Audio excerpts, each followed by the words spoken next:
just say I do. Good afternoon, everybody, and welcome back to Behind the Veil, a show that provides insight into the world of people and events. I'm your host, Keith Willard. Welcome back. Today, we're going to be talking about AV. Okay, what is AV? Everybody goes, I understand AV. I kind of understand what it means, but audiovisuals are a huge component of the world of weddings and events. And our guest today, Damon Russell, is the owner of one of the most sought after companies in South Florida, Complete Media. And I almost got that wrong. Complete Wedding and Events. And he's going to be joining us shortly. But in the meantime, let me bring on my co-host, Marcy Gutenberg, with an affair to remember by Marcy. Hi, Hello. Marcy. How are you today? I'm good. So Good. I love the fact that we were having some fun before we went live, and we'll talk about a little bit of some of the laughter that we were having before we went live. But Yes. anyway, but Yes. you know, AV is part of every single event in basically South Florida. I mean, huge. everywhere. Yeah, Yes. it's I mean, a huge it is component. a huge component. I mean, especially in the in the catering and convention world where we both came from. Yeah, Huge. I mean, like you have to know a lot about those details, and having somebody professional to know what they're doing is essential. You can't just rely on anybody. You've got to rely on the right people. and that's the thing. I think that a little knowledge here will go a really long way and help both sides. I think this is really important for couples to understand, and also for vendors. You know, Yes. what kind of questions should a couple be asking the vendor, and vice versa? What kind of questions should the vendor be asking the couple? Right. So, Yes. well, let's bring on Damon. He can answer some of these questions. Hey, Damon, welcome Hi, to Damon. the show. Hey, Keith, Marcy, I appreciate you having me here. Oh, we're excited to have you on. And Damon, so I'm going to just put it out there that like Damon and I first met, 12 years ago. I'm not that old, Keith. Yes, you are. Anyway, but when I was the director of catering for Ritz-Carlton, and I was dealing with not so great of an AV company, and I wanted to bring somebody else in, and you and I had a great conversation, and like from then on, you were like my go-to. Yes, I remember those days like it was yesterday. Like it was yesterday. I mean, it really did. And I think you were just in the process of building the company at that time, and you have just gone gangbusters since then. Oh, thank you. Thank you. It just boils down to I have a philosophy that's never say no. If you remember, Keith, anytime you ask me for anything, can you do it? Yes, I can. I know, it was crazy. It was crazy. It was really crazy. And, you know, and there's a lot of people that are kind of in their lane and they like, look, this is what we do. And you were always like, okay, no matter what it is, I can figure it out. I was just going to say, you got to figure it. Sometimes you just got to wing it and figure it out. But if you have the knowledge behind all the AV experience, Right. That's what helps you along in the, in the whole process. So Damon, tell us a little bit, because I know you obviously, and I know about your company, but tell everybody a little bit about you, about the company, to get us started. Sure, absolutely. So Complete, we've been down here since 2005. I actually started out as a DJ, so I used to spin the wax and all that. I still have tons and tons of records back in my warehouse that I play with sometimes. That's where I started really tinkering with AV, learning about speakers and microphones and sound in general. Why does this sound good and this sound bad? And then when I went from the club scene to weddings, and I just kind of took everything along with me. And I've been doing that, like I said, since 2005 with weddings, and have loved every minute of it. And then how did Complete Media come into this? Because you were doing this on your own, I'm assuming. Yes, correct. So I actually found, I was DJing overseas. I came from overseas and reached out back home and said, hey, I'm a DJ. Can somebody hire me? I'll play for free and show you how awesome I am. And everybody told me no, except for Complete. Complete said, sure, whatever, guy. Nope, not kidding you at all. Everybody told me no. I was DJing on the radio and all that stuff, and they're just like, no, I don't want you to DJ for free. Really? That's an interesting concept. I've never heard that before. And Complete said, sure, we'll go ahead and give you a shot. Can I take you up on that out for now? You're like, hey, can you DJ for this wedding? All right, yeah. Free? Oh, excellent. No, Yeah. Go ahead. So then Complete gave me a shot, and I started DJing for them, and then I got the opportunity to actually buy in, and that's when I, moved down to South Florida, packed up everything in my Astro van, and moved down to South Florida, and kind of took Complete where it is now. Wow. That's incredible. I mean, and then so I'm assuming that you've been gaining the knowledge throughout the years, because a lot of things have changed dramatically. And I love the fact that one of the things that you talked about was uplighting. I mean, uplighting is one of those things that we kind of take for granted now. Mhm. But, it used to be that they weren't wireless, that you had to plug everything. Mhm. They were super hot, Huge. had all sorts of major issues. They would blow breakers constantly. Right. But so how has that been, as far as like, do you have to keep going and learning new things because technology is changing so fast? Absolutely. If the Rolling Stone gathers no moss kind of thing, it's the same concept with technology. You have to be able to keep up with the times. Things are changing all the time. If you look at the way that uplights are now, and as opposed to even 3 or 4 years ago, the huge squares. You remember the huge squares? Now everything Oh, is yes. the triangle, smaller diodes with larger a throw, right? And so that's really a testament to technology. I was expressing to somebody the other day wireless uplights. We actually did wireless uplighting when there was no wireless uplighting.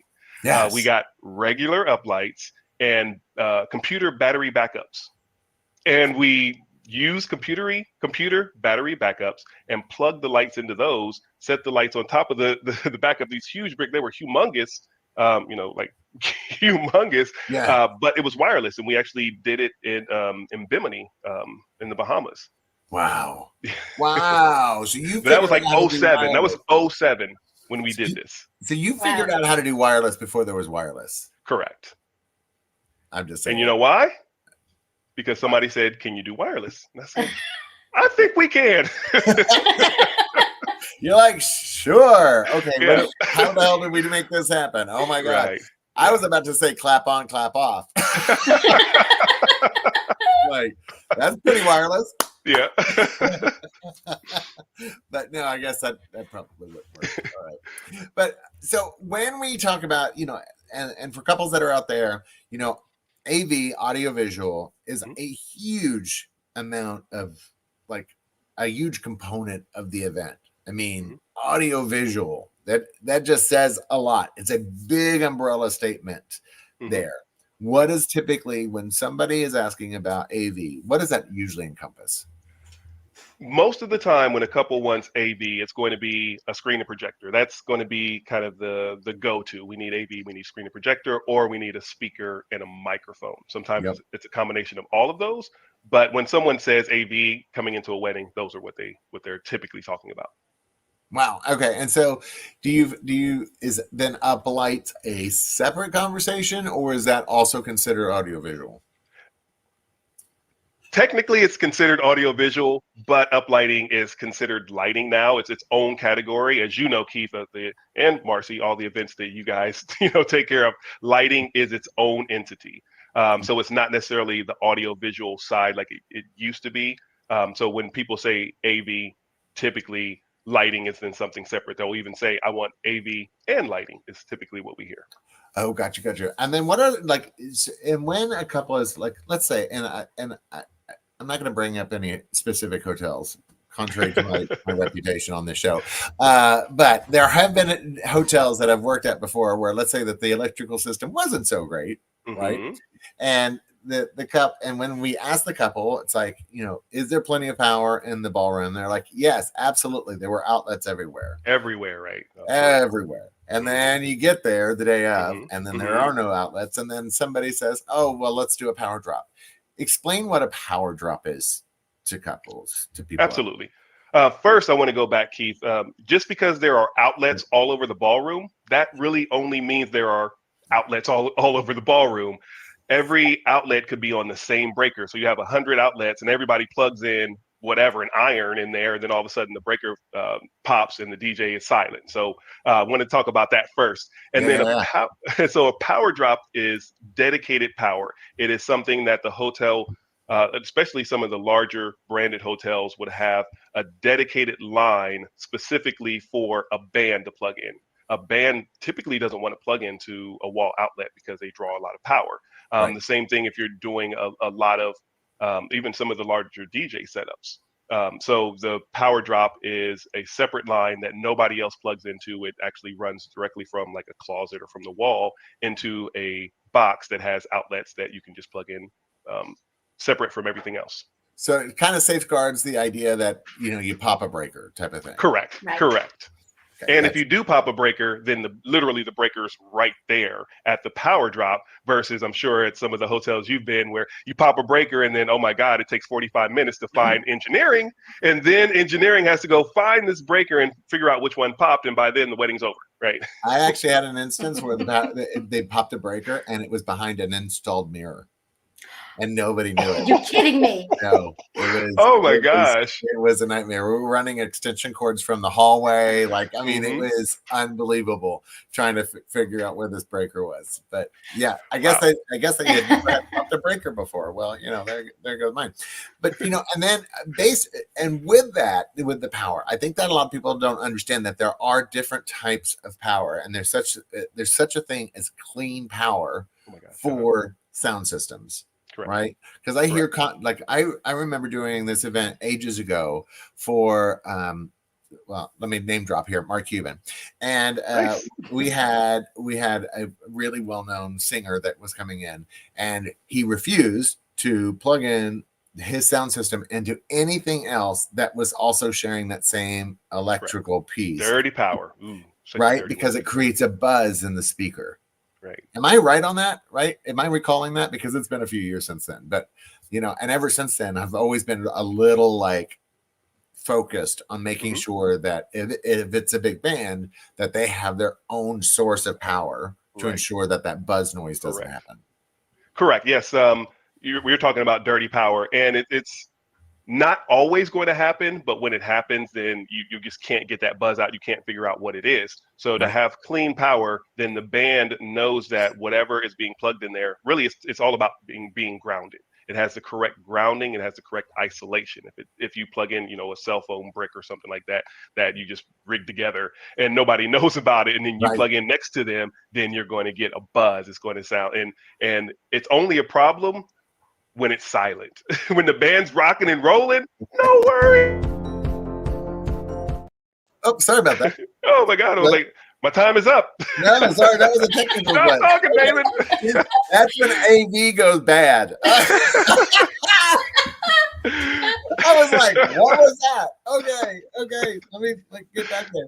But no, seriously, I mean, this is what, and I have to, it was John Mellencamp, by the way, and I'll never forget. It was one of the best lessons I ever learned about audiovisual and about sound itself, about where sound is coming from, because he is hardcore about what it sounds like and exact placement of speakers in relation to the audience was absolutely it was like a science almost to this band. It is, yes. Is that correct? Yeah. If you don't have, I don't want to say the right company, because a decent AV company is going to know basic speaker placement. But if you're relying on a friend, I'm sure, unfortunately, we all deal with my buddy's going to be, playing a guitar or whatever. So he's going to plug in, he's going to put a speaker in a microphone, it'll be fine. And it's never fine. Right? Because they know how to play their instruments. They don't know about speaker placement. They don't know about acoustics. Right. To a degree of live representation or live reproduction of the sound. So speaker placement is paramount in relation to the audience. If you have feedback, how many times have you had feedback at an event, right? And then I drove me crazy. I was at an event, and they had someone who was the DJ, and he gave the host the microphone. Here's the microphone. And then the host walked right in front of the speaker and feedback like crazy. And the DJ's response, which if I wouldn't have let the host do that, but the DJ responded by turning the speaker, which stopped the feedback, but then it sounded like crap. Right. Because now the speaker is facing this way and the audience is behind it, right? So it's like, learn how to set your equipment up correctly and learn where to tell people where to stand. If I was there, I would have told the host, stand here, and I would have faced my speaker this way. Everything would have been fine. And that's where a little education goes a long way. Marcy? And speaking of acoustics, how important is it for you to know either in advance or upon walking in that there's carpeting or things that are going to absorb some of the sounds? Good question.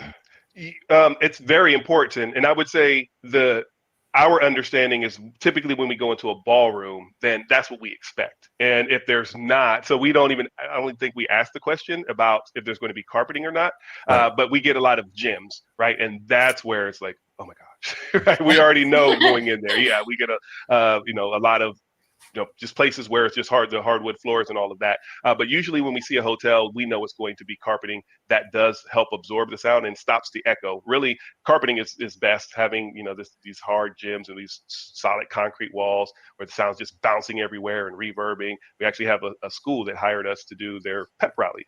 And they're like, oh, we only need 2 speakers for 2,500 kids. Because like some of these, some of the big, the big older hotels who have maybe a big rotunda where they may have a, the dinner or dancing, maybe it's out in the rotunda where there isn't any anything that's going to absorb the sounds. So Absolutely. I was just curious. I mean, is it important for people to add in other things that are going to absorb the sound? It's like not maybe important plants to and so forth. Yeah, it's not as important to absorb the sound as it is to notify the AV, company or the AV technician what the surroundings are. If you walk into this big open field where we're thinking we're going to be enclosed, we have a couple speakers, and we automatically know it's going to end badly. We have to figure out a way to make this work, and usually it just doesn't end well if we don't know. So this takes me to the dreaded table by the speaker moment. Right? Every wedding has this. They're like, oh my God, I don't want to. And they put grandma there. Always the older couples, right? So how do you get around that? And I personally tell couples, I'm like, look, invest in a couple of additional speakers so that way you can spread the sound out. So it doesn't have to be so loud coming from these two. What you're the professional. Give me your like thoughts on that. Yeah. So anytime when people try to squeeze the AV or the speakers in a smaller setup, it's never going to be a perfect scenario because you're in this enclosed space and you're trying to squeeze, okay, we want the DJ to fit here, or we want the speaker here, and oh, by the way, there's a table in front of you. If you're able to get some type of input when you walk into the room and you see a table right there, even though the mixer might be there, the microphone receiver might be in front of the table, we can place the speaker a little bit further out. If that's okay, then I would prefer to do that. I'm big on speaker placement. The speakers don't have to be right in front of the DJ. The speakers don't have to be right in front of the band. They can be a little bit wider to get that correct coverage. The dreaded being in front of the grandma's table with the speaker, I always suggest having multiple speakers, number one, and then that speaker is going to be lower. There is no question, because grandma's going to be the loudest complainer, right? Oh yeah. Right. And so we just bring that speaker down and everything else will compensate. Yeah, because that is like the number one thing that every wedding, there's always somebody that goes, oh, they put me in front of the speaker. It's like, oh. I always used to tell people, whenever you're putting somebody by the speaker, make sure you're putting the people that are going to be up and dancing. That's a good point. Because absolutely. Those are the people that they're not going to be sitting and it's not going to be in their ear. 100%. Oh my goodness. I mean, of course, now I'm thinking about lighting, and I remember, do you remember gels? So if anybody doesn't, oh my gosh, wow. Gels used to be like saran wrap, but thicker, and come in different colors that you would put over the light to enjoy, in order to change the color. And of course, sometimes they would melt because the light was too hot. The joys of gels. Anyway, but now technology with these uplights, they're capable of so much opportunity, like millions of colors. Correct. And the opportunity to do like wireless. The wedding that you did for me recently, where you decked out the entire room and then had all of them on wireless, it was incredible visually how you could change the dynamics of the room with the touch of a button. Yes. I mean, you went from this really cool visual for dinner to this hyper over amazing like light show for the dancing. It was perfect. Perfect. Awesome. And that also includes synchronizing. You can totally change, like, whether it's, strobing or, changing shapes and colors and so forth too. That's all in the mix now, isn't it? Absolutely. There's technology called DMX. And DMX, not the rapper, but this is the technology. DMX it's a way of the lights talking to each other. You can either have one light kind of be in control of all of the lights, or you can have a light board or a computer. I like using my computer because it's just so much easier to navigate. So you set up your computer, and you can have for dinner a nice, beautiful amber or the teal like that's behind me. And when it's time to dance, then absolutely we can do the strobe effect, like Marcy mentioned. We can have them do some fade patterns. We can, when it's time for slow dancing, I like red, so we have red on there, little disco ball effect in the middle of the dance floor, all at the same time. Yeah. What is it like? You think that is the number one thing that couples should be asking but aren't?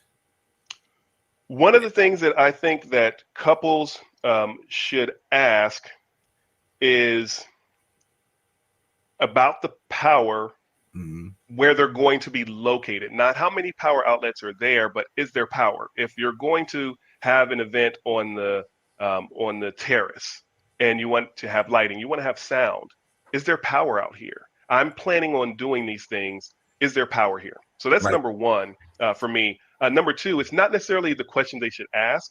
It's don't keep it a secret. I'm sure, with wonderful planners like you, it's different. But normally, we go into events, the client hires us to do a screen and projector. We walk in there, we're like, hey, we've got the screen and projector. And they look at us like, we're set for 50 people. There's no room for a screen and projector. Let's flip this room around so we can make it happen, instead of talking to the venue or to the planner beforehand to express that I hired these other people and that are going to bring this extra equipment that's going to take up some space. It's not like, a speaker is different. I can set up a speaker in a corner. It's not a problem. But if we're setting up a 12-foot screen, you might want to know about that, right? Because it takes up a lot of room, and then we could even get into like rear projection and fisheye lenses and all that. But I think that gets like way out of. I only use fisheye now because of that issue. Fisheye is a short throw projector, yes, because we get into an issue where they don't want to pay more for the short throw because it does cost more because of the more expensive projector. So we just eliminated that pushback, and now we only use the short throw, so we can go into any scenario and set up our screens and projectors. So it actually helped when people don't tell the venue or the planner.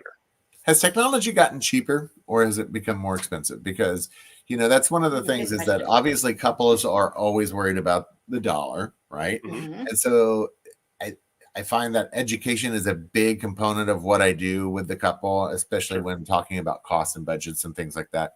And then, they see all of these amazing videos on Instagram of all this incredible lighting and has that become more achievable for the masses, or is there still like a pretty different price point for some of this like over the top visuals? Sure. That is a very good question. The best answer I can give is kind of like photo booths, right?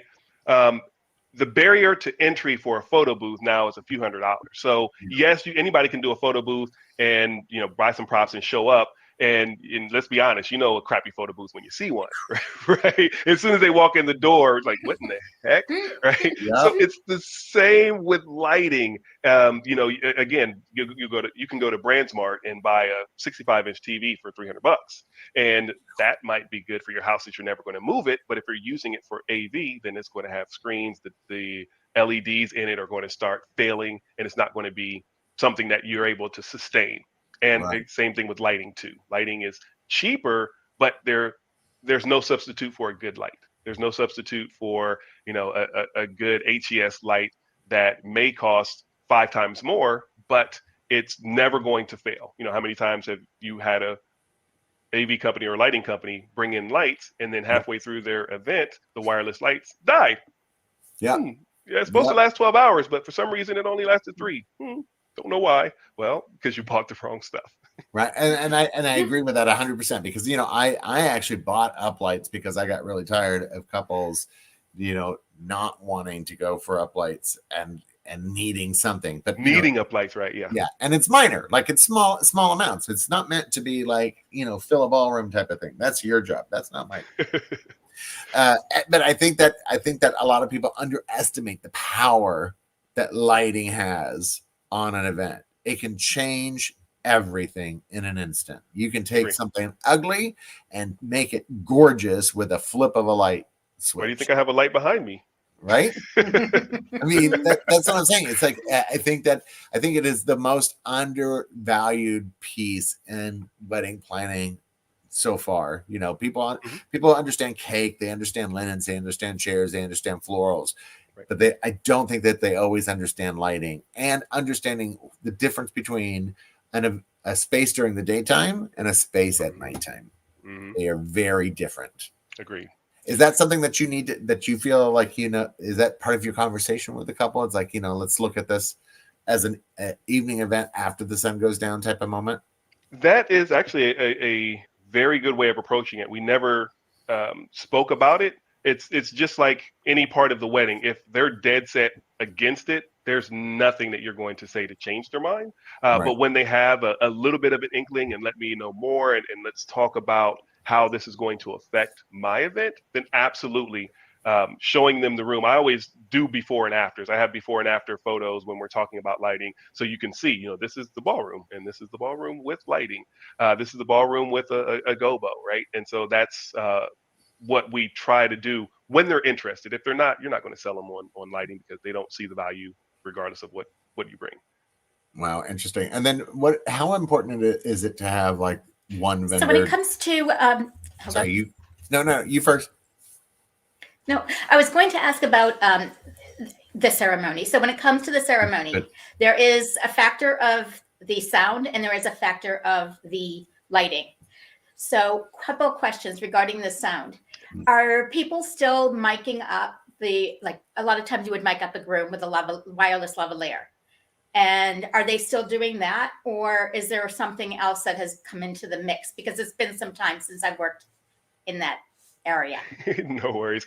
As far as the ceremony, I've actually talked countless couples off the ledge of using a lavalier. I'm on the beach and I want to use a lav mic. We're going to clip it here so everyone can hear me. Guess what? Nobody's going to hear you. Nobody's going to hear you because it's just going to be the wind. all through Oh, the right, wind. exactly. Yes. Oh my God. Yes. So no, please, couples out there, please. No lavaliers on the beach. I don't care how cute and how easy it is to manage. No one will be able to hear you. It never works out well. Never. Handheld microphones, please. Handheld microphones. It may be, an ugly microphone that you're holding, but people can hear you and it needs to be functional. And so having a handheld microphone is key. And I appreciate you bringing that up, Marcy, because it's like a bane of my existence. So many people, why can't we have a lavalier? Because then you're going to be mad at me later. Nobody could hear me. It just sounded like the wind. Right. I kind of told you that. I mean, but for indoors, you can use it still, right? Yeah. Absolutely. Indoors, yes. But then also the thing that you need to understand with the lavalier microphone, it's for one person. If you're going to use a lavalier, then the officiant would be mic'd up, the groom would be mic'd up, and then when the bride speaks, then it would be they would need to be really close to each other so they can both be picked up. Obviously, if we have two grooms and we can have 3 laughs and we're good to go, fantastic. Right. But if you're wearing a gown, you don't have pockets and you don't want to tuck it in. There. Well, I mean, I have tucked it in some really random places on the road. So let me just tell you, that's crazy. And then as far as lighting, I mean, I'm assuming it's kind of the same situation as having your ballroom for the dinner. You're still going to need some lighting, especially for an evening wedding. Any evening ceremony, I suggest lighting. Any daytime ceremony, even if it's close, it's not going to have that grand effect that you want. No. And so I always tell couples, if you choose the reception. We can't compete with the sun. But we can dim the lights in the ballroom and it'll be fantastic. But if it's at 5 o'clock and sunsets at 5:40, even 5:20, then the sun is still going to be out and the lights aren't going to have that same punch that they'll have inside the reception room. So social media has obviously been is a huge factor when it comes to weddings. I mean, everybody wants to have that 3-minute or 6-minute little video that they put out on Instagram, and of course during COVID, live streaming became a big thing. How has that technology become easier to work with since since COVID, because really the only thing that we really had was Zoom at one point. Sure. Is Zoom still like the go-to program for that type of thing? No, we don't use Zoom at all, unless it's required. I believe, actually, Keith, I believe we talked about an event coming up where you want to have interaction between the people at home and the couple and the attendees at the wedding. So April the best 20th. is going to be, I'm sorry? April 20th. Yep. Beautiful. That's the wedding. Yeah. That's for sure, by the way. Beautiful on air. I got it. Yeah. So Zoom or Teams are going to be the best for that when you want the interaction. I'm a huge fan of Vimeo for just a live stream. The way that it's hosted, that it's private, that it's an easy link for your guests to get to. I like that when it's just a stream, when you don't have that interaction. Yeah, and that's what recently I did a wedding recently where we did a video booth, kind of like a reality TV kind of where they go in and express all their private feelings to the public. Right. And so we did this, and it was amazing to have somebody there with a camera, and it did the countdown, and people could leave a video message basically for the couple. Do you see that increasing? Because it's a fairly new piece. Like it used to be, like the photo booth was everything. Everybody wanted to do a photo booth. Right. And now I see that technology is really starting to advance, and that, people are doing mosaics, photo booth mosaics, where you get the photo and then it gives you a number and you stick it on, and then it creates a larger photo. I mean, there's some really interesting things out there. I guess the question is, what is kind of the next coolest thing that you see being the go-to thing that couples want as an extra piece for their wedding? I think that the private aspect of it is going to be more of the key. You mentioned the video booth, but then also the phone booth, right? You have that phone booth thing that's huge. So anything where it takes it from this spectacle, I guess you'll call it, like the photo booth, of the 360 photo booth, the mirror, where everybody sees you and you're having this grand time. So then other people want to join. Yeah. And making it into a private session. So whatever that private session is what I feel is going to be kind of the next thing when it comes to like the video and the I guess the streaming technology. I love that idea. I mean, I remember the days when you people would sit at the table, they're eating dinner, and then somebody would come up from the AV and they would hand you the microphone, pass the microphone around, and everybody could hear you. And it's like, this is so much nicer, because I think it will make it more personalized for the couple after their wedding. Right. So I think that's a beautiful moment. I agree. And I think also, Marcy, one of the things that you mentioned, it still happens, to be honest, that, people, the videographer going around and saying, here's a microphone, speak. And you're like, oh, and the 90% of the time, people do two things. Congratulations. And hi, I'm Damon. You can see me, but I'm still going to tell you my name, because that's just kind of the way it works in history. Right? So, hi, I'm Damon. I've known you since you were a baby. Congratulations. Many years of happiness, right? It's like there's nothing unique about it. When you're by yourself, then you have time to think about something and make it unique, even though it may be shared with the world, but it's unique to you and nobody else knows what you're doing. Yeah, I still do that with my mom. I still leave her a message and say, hey, Mom, it's your son. And she's like, who else would call me mom? I don't understand why you always have to say that. I'm like, I'm sorry. Oh my God. Well, so, and with the video comes obviously social media, because social media is now a big component of weddings. I feel like, now there's Instagram Live that you can actually stream your ceremony live on Instagram. And I understand that you actually have a YouTube channel. Correct. That's a little on the funny side, a little bit on the sarcastic side. Can you tell us a little bit of that? Absolutely. Before I do give my shameless plug, please don't Instagram Live or YouTube Live your ceremony. It's boring. I'm sorry. You're holding up your phone. You're like, hey, see what's happening. What are they saying? I don't know. I need a translator. Right? No. Hire a streaming company, right? Please don't do that, because nobody enjoys that. It's not fun. So that's number one. So now my YouTube is it's at Complete Weddings and Events, and I go on YouTube and I find unique things that I can react to. I have reacted to couples suing vendors. I've reacted to vendors suing couples. I've reacted to grand entrances. There are grand entrances in like Africa and in the Congo that are amazing. I have never seen anything like these entrances. I mean, they have a whole dance company that come in with the bride and groom and they do this dance routine. It's amazing. I've never seen anything like that before. And so that's what I like to do. I like to react, and I like to give couples, I guess, the real insight. I've been doing this for a long time, and I'd love to get business, but I don't want to get business when you have a misconception. Yes. And I'd rather talk about, these things that other vendors are scared to tell you because they want to book the business. So I'll tell you, like, tip your vendor. Yes, you should tip your vendor, right? Absolutely. Feed your vendor. Yes, you should feed your vendor, right? It's an added expense, but they're there for 10 hours. Give them some food or they'll pass out on you and you have no photos, right? So those are the things that I like to talk about on the podcast, and I like to react and give my backseat law degree a spin. Don't have a law degree, but it's Well, I do that. I actually send out a tip sheet to all of my couples that give them kind of a general sense of what to tip, and who to tip, because they're always a tip sheet for tips. I like that. Yeah, a tip sheet for tips. And I always say, look, it's your decision whether or not you're going to tip. There's nobody expecting a tip. They're not holding their hands out. They're not going to change the value of their job because of what they get at the end of the night, because it's always given at the end of the night.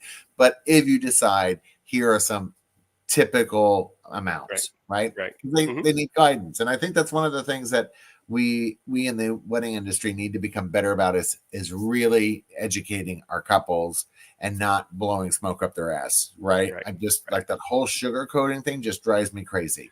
It's like, be real, be upfront, don't try to sell them because you want to get, an extra dollar here or there. It's not going to be worth it in the long run. You're going to end up disappointing them, and then it's going to affect your reputation long term. So, Speaking of no sugarcoating, yes, you have to tell us about your YouTube show.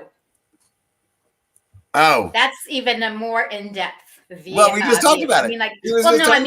I mean, that's like, he gets down and like, he's very funny. I've watched many of his episodes, and they're very, very funny. It's very satirical. I mean, it's just, you've done a great job with that. And Thank you, I Marcy. give you a lot of kudos, because a lot of people hold back. A lot of vendors will hold back. And I think you're very authentic in giving them valuable information. Thank you. Thank you. I appreciate it. Awesome. One of my favorite episodes, actually, I talk about this, it's Judge Ross, but I think it's a fake court show. But regardless, the bride won a wedding gown from a vendor. And then the bride decided that she had a dream. And in her dream, God said that she wanted her baby to be with her. So she cut a hole in the back of the damn dress and walked down the aisle with the baby in the back of the gown. I saw that. I was hysterical. I mean, that was a perfect run. And I called it the kangaroo dress. It was.